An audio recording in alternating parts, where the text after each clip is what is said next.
如果你独自旅行的时候误入了墓地、荒凉的森林或者是废弃的建筑物，人生地不熟的，再加上如果是深夜，你一个人会感到害怕吗？然而在芬兰就有这样一个独特的景点，里面有550多个雕塑，这些雕塑可不是大家见过的非常正经的那种，而是一个个面目狰狞、奇形怪状，一些人甚至还亲眼看到过雕塑在眨眼睛或者悄悄地移动。因此这个公园曾经被列为世界上最令人毛骨悚然的地方之一。那么这些雕塑的意义是什么？它们又是出自谁之手呢？ Hello， 大家好，我是正正，今天我们来讲恐怖的芬兰雕塑园。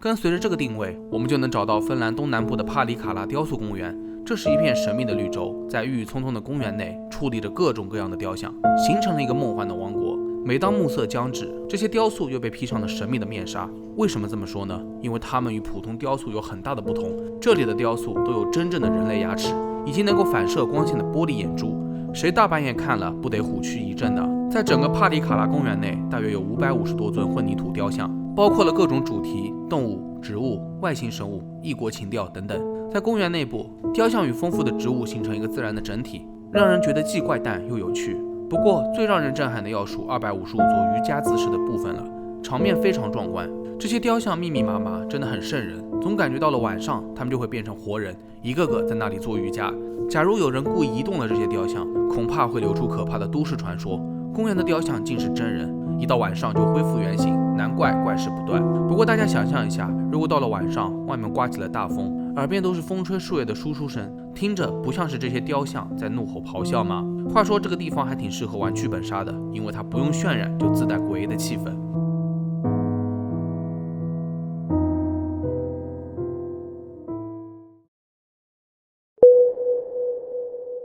其实帕里卡拉公园的这些作品是出自芬兰的一个著名 IT 艺术家维约·伦克宁。维约是个民间艺术家，他花了50多年的时间在半公顷的公园里面进行辛勤的艺术创作。仔细看的话，很容易就能发现，许多作品几乎都是维约的自画像，因为他想要通过各种方式来纪念自己年轻的身体。维约最喜欢的艺术形式就是彩绘混凝土雕塑，最普遍的主题是练瑜伽或体操的人物。在一些雕像中，人物嘴里有假牙，眼睛是由玻璃或者彩绘石头组成的，头发是由某种植物组成，反正尽可能向真人特征靠拢。有意思的是，维约使用的第一副假牙就是他姐姐赠送的，后来陆续有邻居亲戚来捐赠给他使用。不过维约踏入这一行业也是机缘巧合，自1944年以来，维约的生活就很艰难，父母看不到孩子身上的艺术气息，只知道赚钱要紧，所以在16岁那一年，他就成为了造纸厂的一名工人，做着3班倒的工作。后来维约买了10棵苹果苗，并在自家的院子里面建立了一个公园，这是他生活当中最有意义的地方，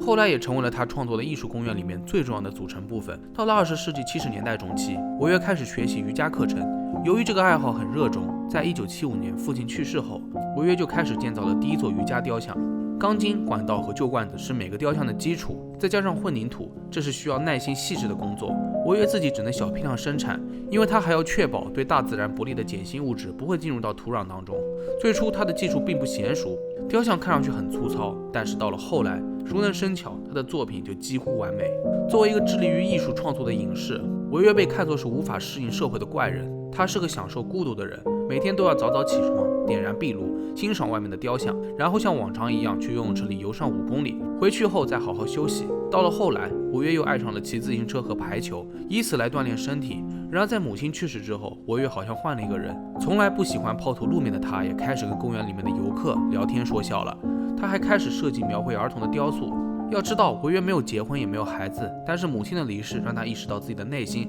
还是一个需要爱、需要关注的孩子。因此，从维约手里诞生的儿童雕塑，一个个都栩栩如生，像是在院子里面愉快的玩耍，可能也是自己内心对于童年的遗憾吧。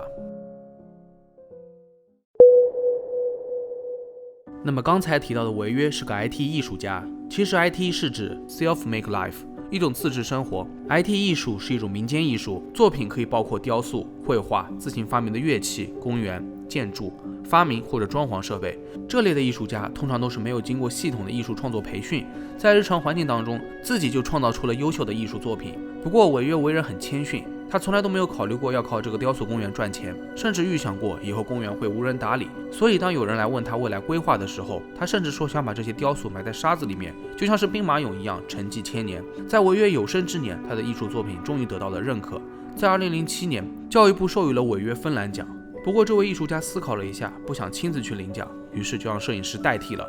最终在复活节那一天午睡后，韦约就再也没有醒来。到了约好去理发的日子，但他没有出现，理发师很担心，这才发现韦约已经去世了。在这之前，韦约去医院检查过，发现心脏出现了问题，但他没有治疗，带上了一瓶止咳药就回家了。这位影视艺术家去世的消息让所有人都感到意外。生前他从来都没有考虑过经济利益，活着的人有义务去保护他的作品遗产，确保公园和雕塑的未来。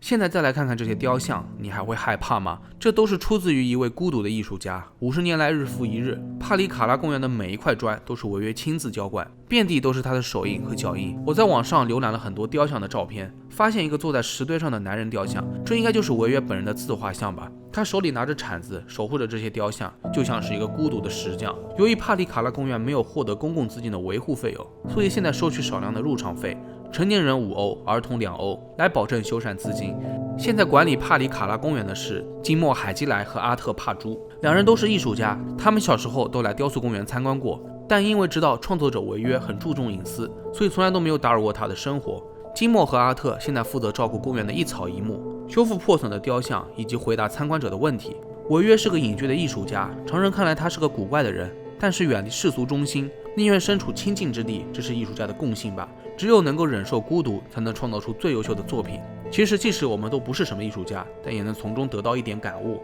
现在的社会人心浮躁，已经成为了普遍的现象。不可否认，刷短视频已经成为了许多人打发时间的首要方式。但是看着看着，1个小时、2个小时就过去了，这才是最恐怖的事情吧。反过来让你认认真真的看1小时的书，恐怕没有5分钟就已经犯困了。间歇性踌躇满志，持续性混吃等死，你们有陷入过这种可怕的循环吗？恐怕很多人都会中招。其实根据我们多年的生活经验，大家都知道，不管从事什么样的工作或者学习，只有静下心来才能把事情做好。但道理都懂，执行起来又是另外一回事情。说了这么多，其实也是想和大家共勉，沉下心来做事，让每一件事情都变得有意义。那好了，本期视频到这里就结束了。你们对于韦约的这个恐怖雕塑园有什么看法？可以在评论区下方留言。如果你喜欢我做的内容的话，也别忘了点赞、收藏、加关注。我是正正，咱们下期视频再见吧。